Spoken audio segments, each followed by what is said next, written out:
Today, or yesterday, we showed for the first time a contracts mode for Hitman Absolution.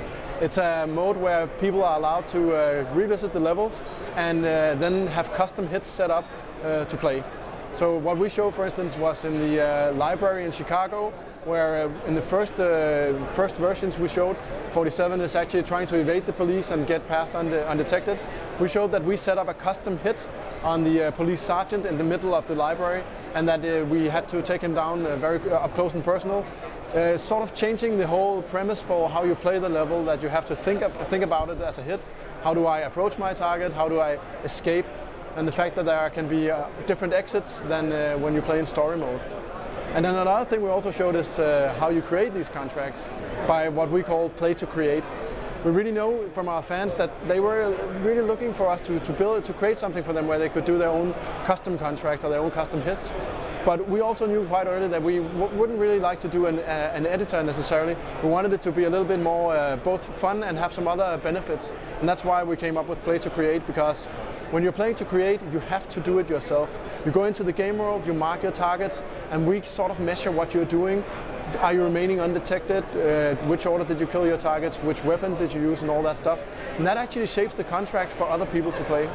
And the good thing is that when they play a contract, they knew that some player on the other end was actually able to pull this off, found this fun, clever, or weird or something. And that's quite a good sort of feedback loop between players. I think an example of what's not available in a contract is, for instance, the passage in Run for Your Life, where there's a chopper that's searching a pigeon coop, because that's not really set for a very fitting place for a contract. But as we showed, the library, which is a very cool arena for turning it into a hit sandbox, if you will, or the library in the the Shangri-La area, the hippie area, or the entire floor the hippies have taken for their own use, is also very good for contracts. There's a lot of different opportunities, a lot of different targets, and that's most of the game. So there's a lot of stuff you can do with contracts. What we also showed when we revealed contracts is also some other parts of Run for Your Life that we didn't show in the original reveal of that level. And that's obviously because in a playthrough you typically take one path, and there are multiple paths in Absolution. So we actually took the opportunity yesterday to also show some other parts of the level. This actually meant that 47, he uncovers a very big hemp field, because these hippies have been very busy, and sadly for them this means that the Chicago PD is actually there, and they found out there's a lot of stuff going on. It also shows that 47 has some different means of his disposal. He needs to distract the police, because obviously they are guarding the elevator, which in story mode is the exit for Agent 47. So we showed a little bit of some different approaches you can take on how to distract the police. One of them features finding a way to open a safe where the hippies are keeping their stash. And it also turns out they're not maybe as pacifistic as you could have expected, because they also have some remote explosives.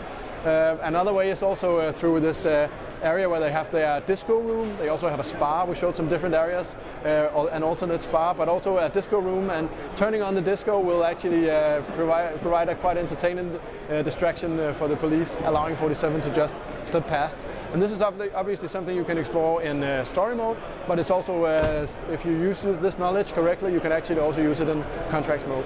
So contracts mode really revolves around three simple principles. You have to kill your targets, then you have to escape, and then you'll get paid, basically. And the escape is actually quite interesting, because what we do is we allow for more and different exits to any point when you play a contract, because unlike the story, where 47 needs to really go from one place to the other, in a contract you're more in there to do a hit, and then you escape by any means necessary, basically. And that means that when you are tailoring the contract, when you are playing it and shaping it, you can choose either to go for an exit that's close to you, but that in turn means that the players who are playing the contract, they will also have an easy time escaping. But you could also say, I deliberately want to choose something that's pretty challenging or funny, so I choose this exit instead. And then you actually have to make it to that exit yourself. And by getting to it, that's how you prove that that's the exit, that's the contract exit. Basically, the contracts mode works in a way that we are monitoring constantly what you are doing as a player, and then we choose some of these key things that we know players are looking for. Were you unseen? Did you only kill your targets? Did you use a disguise? What weapon did you use to kill your target? And all of these things, we actually, in the end of a contract, we allow the player to use as bonus conditions for the contract. That means that if you manage to be unseen when you created the contract, you can have that as a bonus conditions for people to say you have to remain unseen if you want that bonus condition. You can also say that you have to kill the target in the exact order that you killed them.